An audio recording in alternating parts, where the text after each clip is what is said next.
Why does Patriot Front target protests and non-white communities?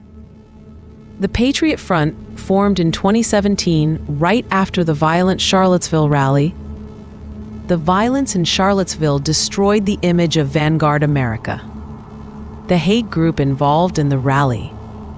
18-year-old Thomas Rousseau split off and built Patriot Front as a rebranding, with the same white nationalist message, but polished into a new package. Khaki pants, white shirts, blue masks, and flags became the uniform. Their choreographed marches appeared in Boston, Philadelphia, and Washington, D.C.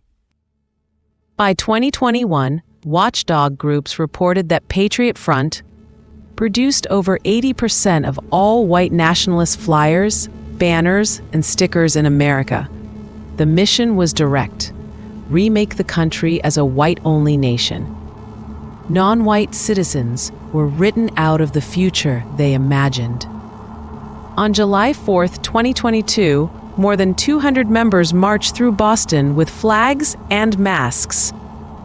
Residents watched as police formed lines, not against the extremists, but to protect their exit. And this wasn't the only time police gave them cover. Side note, coming from where I come from, in my hood we have rules. Don't start none, it won't be none. Don't start what you can't finish. I'm not the aggressor, but I fight with those who fight with me. If you start it, I will finish it. Don't write a check you can't cash. And one more thing, police, shame on you. So why? Are they protecting the racism? Oh, I just remembered why. Because you share the same racist mind. Now back to our video. In 2025, Patriot Front members vandalized an immigrant-owned market in Fargo, North Dakota, leaving families shaken and fearful. They go where the call for justice is strongest. After the unaliving of George Floyd in 2020, Patriot Front members appeared at Black Lives Matter protests. They marched in masks, spreading propaganda, and looked for new followers.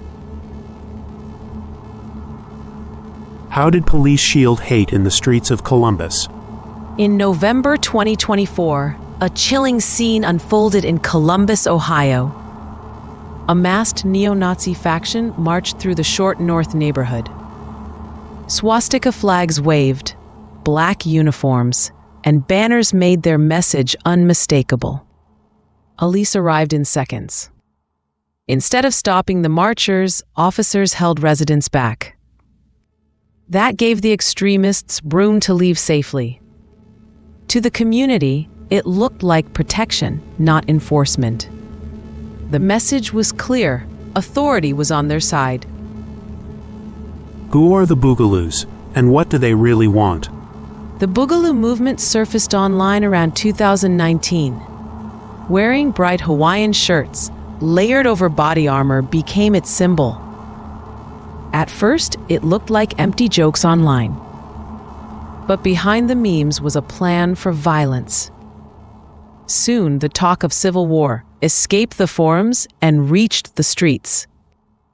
The Boogaloo Boys showed up armed at Black Lives Matter marches in Minneapolis, Denver, and Las Vegas. In Oakland, at the height of the George Floyd demonstrations, Stephen Carrillo targeted federal officer David Underwood. His driver, Robert Justice, was also convicted. Other Boogaloo members appeared at state capitals during anti-lockdown rallies, with weapons in their hands. Armed men arrived at protests, hoping to spark clashes between activists and police. Their travel across state lines for demonstrations became a hallmark. Their mission is chaos, to collapse the government and build a society where communities of color have no protection. That's a wrap, History Seekers. Catch the full story on YouTube. Thanks for watching. Peace and love.